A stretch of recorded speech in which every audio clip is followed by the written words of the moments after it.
Nanti yang ditunggu manusia terserah apapun yang ditunggu. Kita di sini menunggu Ratu Adil, dan seberang sana menunggu Mesias, yang sana nunggu Imam Mahdi.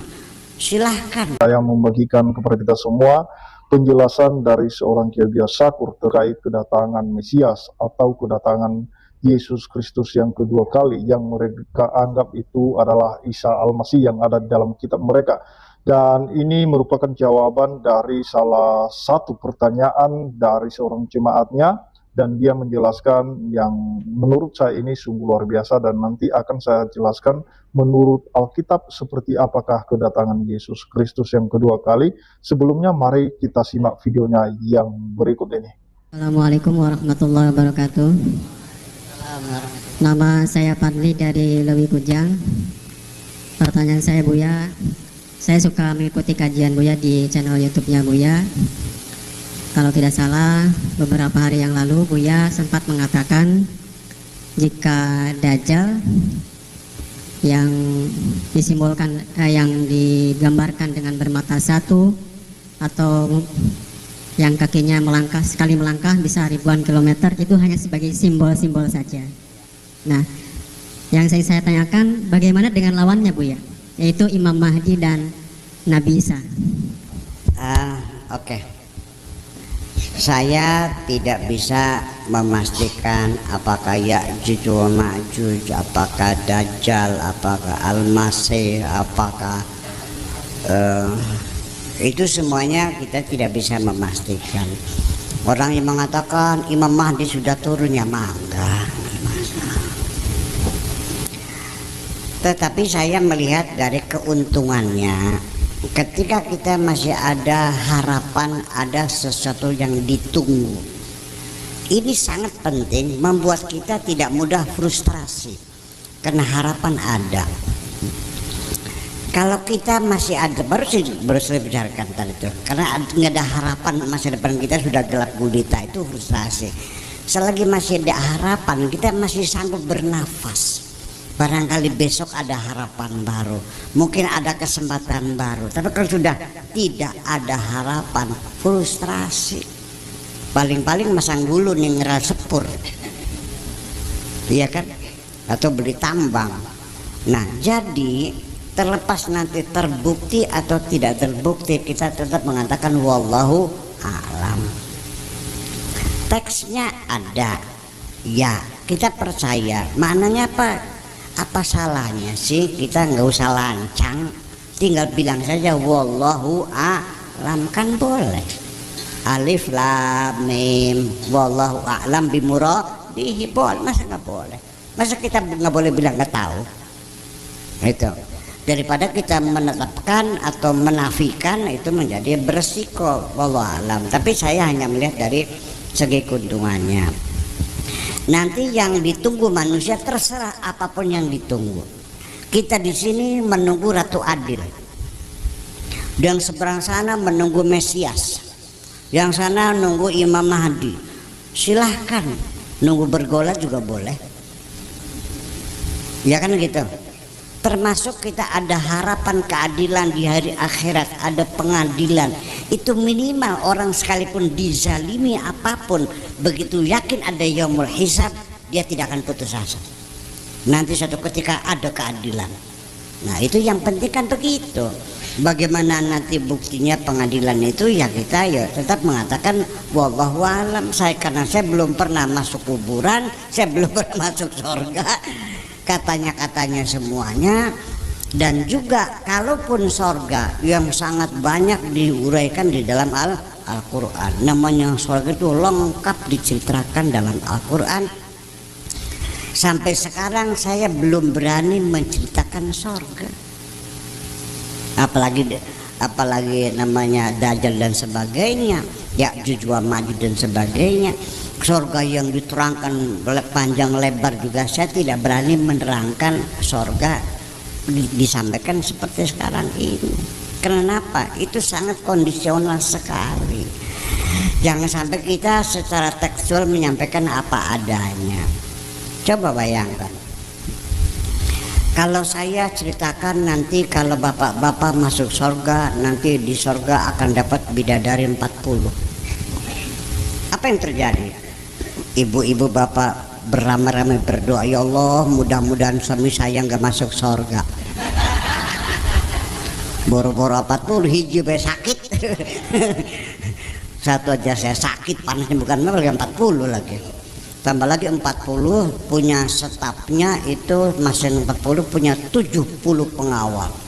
Satu pengawal aja yang tiap tahun banjiran. Apalagi dajjal yang tidak diuraikan, hanya sekali diucapkan. Surga dia bingung kok, betul enggak? Kalau saya ceritakan nanti orang di surga itu wajahnya putih-putih, wa taswaddu wujuhuhum. Saya ceritakan sama orang Afrika, marah mereka, dasar rasialis loh katanya. Jadi ini wajah neraka gitu. Betul enggak? Nanti ada surga hurum maksuratun fil khiyam wa bi ayyi ala'i rabbikuma tukadziban. Nanti kamu dapat bidadari di dalam kemah-kemah. Apa enaknya kemah? Di lantai pakai kemah. Kalau surga yang saya bayangkan adalah di hotel bintang 5 dong. Ya, di penthouse yang paling atas tuh, yang semalam 200 juta harganya kan gitu. Masih di kemah, apa enaknya?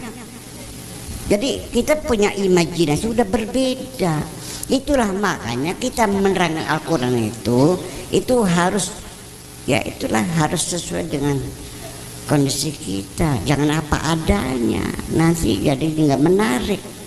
Yang penting silakan kau ceritakan bagaimanapun, bagaimana kira-kira orang bercita-cita pengen masuk surga.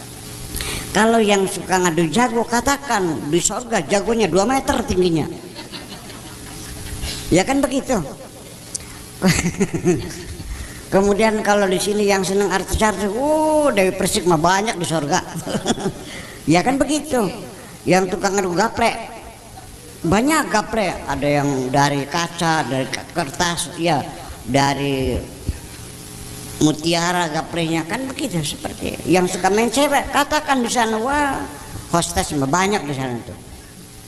Nah, saya kira sesuai dengan yang tukang bebadok bilang kan makan sekenyang-kenyangnya. Nah artinya kita bercerita sesuai kita di kebebasan, jangan terlalu letterlek sekali, karena bagaimanapun Allah tidak salah mengatakan bidadari di kemah-kemah, karena pada waktu ayat itu turun orang Arab tinggalnya di kemah-kemah, itu aja persoalannya kan. Betul enggak? Kenapa Allah membolehkan cebok pakai batu? Ya karena di Jazirah Arab susah air, masa enggak cebok? Ya pakai seadanya lah, tapi jangan pakai tulang, jangan pakai telepong kan gitu. Pakai batu juga batunya yang betul-betul menyerap.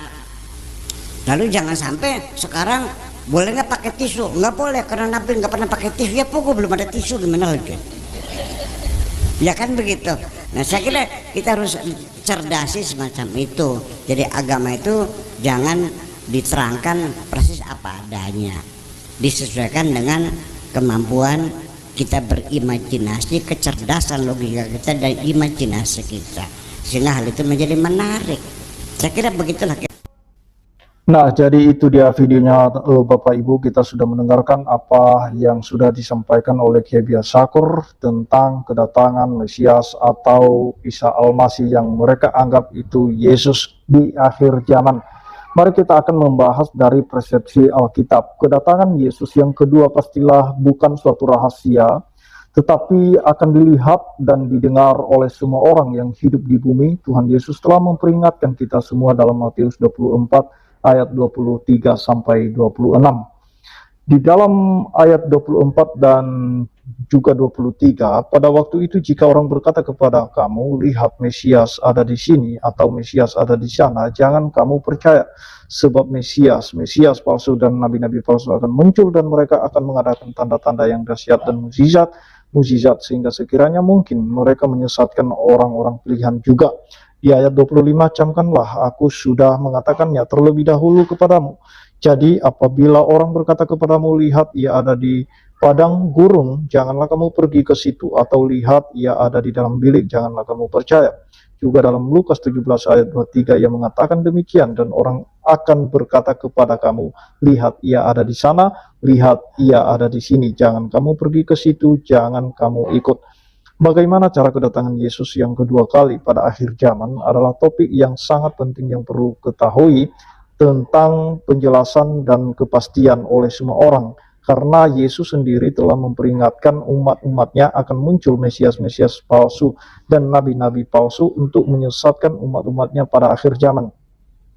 Alkitab telah mencatat dengan sangat jelas dan pasti bagaimana cara Yesus Kristus datang kedua kali nanti, tetapi tentang hari dan saat itu tidak seorang pun yang tahu. Malaikat-malaikat di surga tidak, dan anak pun tidak, hanya Bapa saja. Jadi fokusnya bukan kapan dia akan datang, tetapi bagaimana dia akan datang lagi. Dan yang pasti kedatangannya yang kedua bukanlah suatu rahasia. Ada beberapa hal yang perlu saya sampaikan kepada Bapak Ibu semua terkait kedatangan Yesus Kristus. Yang pertama, kakinya tidak akan pernah menyentuh tanah. Orang-orang yang percaya akan diangkat bersama-sama di dalam awan untuk bertemu Tuhan di angkasa. Ini bisa kita lihat dalam 1 Tesalonika 4 ayat 17. Dan juga yang kedua, kedatangannya akan terdengar di dalam Matius 24 ayat 27 sampai 31. Dan juga yang seterusnya, ketiga, kedatangannya akan terlihat, Matius 24 ayat 27 sampai 30. Dan keempat, kedatangannya akan menghancurkan bumi, dalam Yesaya 24 ayat 19 sampai 21. Dan yang kelima adalah kedatangannya akan berarti penghakiman terakhir, di dalam Matius 16 ayat 27. Di sana dikatakan, sebab anak manusia akan datang dalam kemuliaan Bapaknya diiringi malaikat-malaikatnya. Pada waktu itu ia akan membalas setiap orang menurut perbuatannya. Dalam Wahyu 22 ayat 12, di situ dikatakan, sesungguhnya aku datang segera dan aku membawa upahku untuk membalaskan kepada setiap orang menurut perbuatannya. Yang artinya kedatangan Kristus yang kedua kali, dia datang sebagai Raja dan sebagai Hakim atas seluruh umat manusia, baik yang percaya maupun yang tidak percaya. Demikian yang saya sampaikan, kiranya Tuhan Yesus memberkati kita semua. Shalom.